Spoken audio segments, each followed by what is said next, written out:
guess the biggest news since last time we met was the police story. Yes, sir. So tell me how this sort of developed. I know we've done stories on it, but tell me kind of how the idea came about and why y'all decided to pursue this avenue for letting Anderson County Sheriff's Office take care of policing Belton.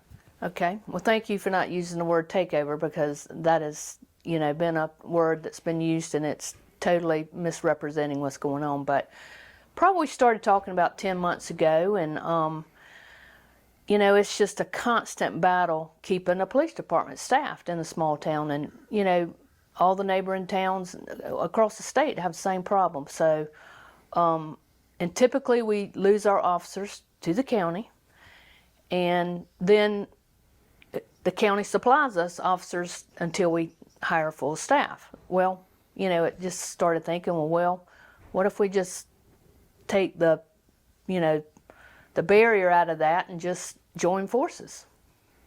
And so we took the same funding. Right. So we talked to the sheriff's department, and everybody started analyzing everything and doing audits of our equipment, their equipment, and what would can coexist, what would have to change, and it's gotten us to where we are now.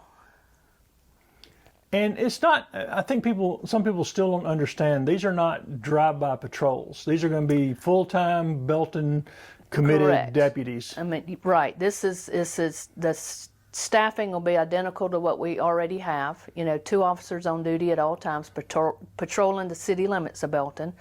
Their uniforms will be marked Anderson County Belton Precinct, or whatever word the county decides to use. Vehicles will be marked the same way, Anderson County, Belton. They will be Belton officers. They will be patrolling the city limits of Belton. And it won't be a daily assignment to them. This will be their assignment. They will know our town, know our people, know our characters. So it's not, they don't show up every day and they say, you're going to Belton a day, which is kind of like what it is when you have fill-ins. These people will know our town and our people. And when will this all kind of be in place and up and running? Hopefully by July 1st. Okay, so soon. Mm-hmm. Soon. And again, it's you basically took the funding you're already using for the police department and using it for this, right? Right. It's very similar to our previous, the bottom line number. What has changed is our operating costs are down, which can create us to be able to have higher salaries. Like for instance, body camera. You don't just buy them, you buy them and then you have to buy the software to run them. Same thing with your computers, and when you're supplying all that for an agency of 15 or less people, the cost per officer is so much more than if you're doing that with an agency of 200. So the buying power of the county is a whole lot better than our buying power. And so you've been here forever. You feel good about this? I do. I really do. And council does as well. We've been excited about it for a long time, and I think once it gets rolling, everybody will be extremely pleased with it. What's the other big news out of Belton? Well, we're on the about to have a new industry come to town. We're very excited about that. It's right now it's Project Palmetto. They're not ready to release their name yet, but it's going to make a big impact in the town. They're going to hire about 25 people at the rate of, I think it's $28.30, which is 20% higher than any other manufacturing facility in the county, and 10% higher than the state. So that's pretty strong. And it's a growing industry, what they're doing, this manufacturing for construction. Beams, yes, yeah. Like for home construction. Right. Mm-hmm. And speaking of that, how's home construction going? It's going great.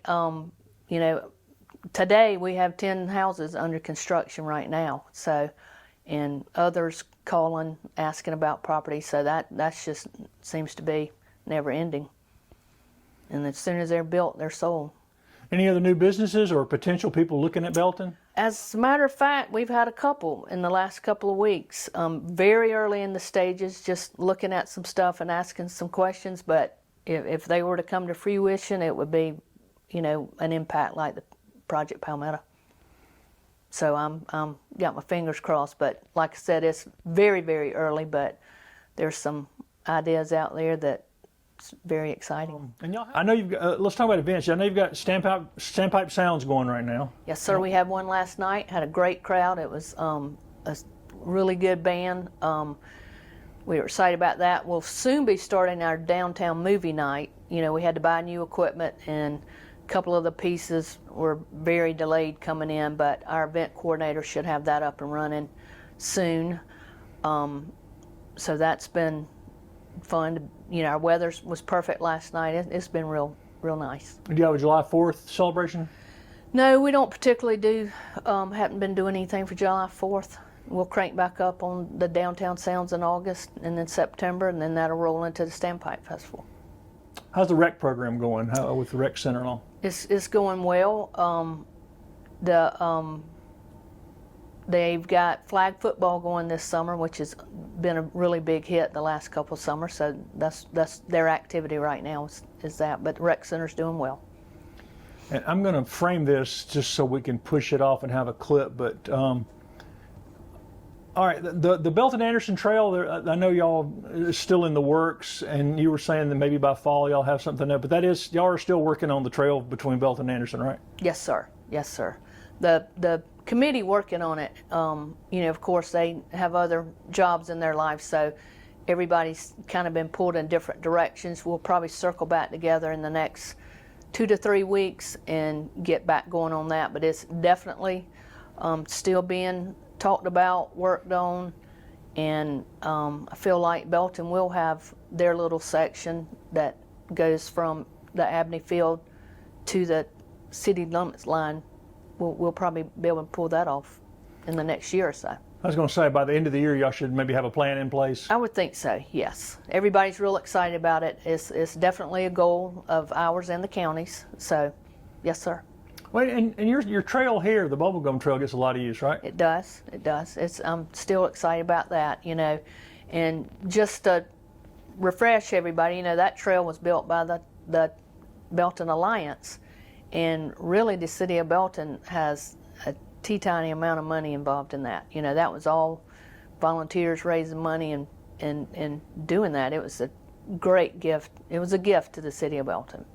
And since last time we met, you had the Palmetto Championships again. Tennis is still a big deal in Belton. People are talking about pickleball all the time, but tennis is... Yep, the tennis is still strong, and pickleball's coming, and they will coexist, and everybody will be okay.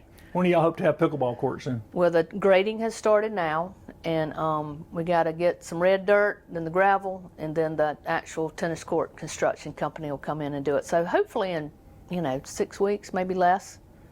No, I'm hoping less, but between weather and some of it's being done by. What else is going on in Belton I haven't asked you? Well, we're still working on our dilapidated homes. That's a thing where you just don't go identify a house and then turn around and knock it down. You identify it, you have to find the owners. They have the opportunity to renovate it themselves. So it's a real long process. So it's probably in the next month or so we'll start seeing some movement on that. But it goes through the court system. It's not a fast process, but it is in the works, and it's happening. It's moving along. Do y'all have a lot of houses? We've got 10 identified right now, and we really can't get too far ahead because, say we end up taking 6 of those down, if they have toxic materials in them, the cost is going to be, a lot higher than if they don't. So you really don't know until you get in there and test your materials to know if it's going to be a quick, easy cleanup or a hazardous cleanup. Asbestos, stuff like that. Costs a whole lot more money to remove that. So, you can't just identify too many and then blow your budget. And this is the fun part of government. People don't think about all these little things that are on the edges of. It is, and nothing's fast. Anything else you and council have got identified to get done this summer before we get back into? No, I think we're moving right along. I mean, we've got a fair amount of projects going on. Everything, like I said, just very excited about the Palmetto project, Project Palmetto coming, and just good things going.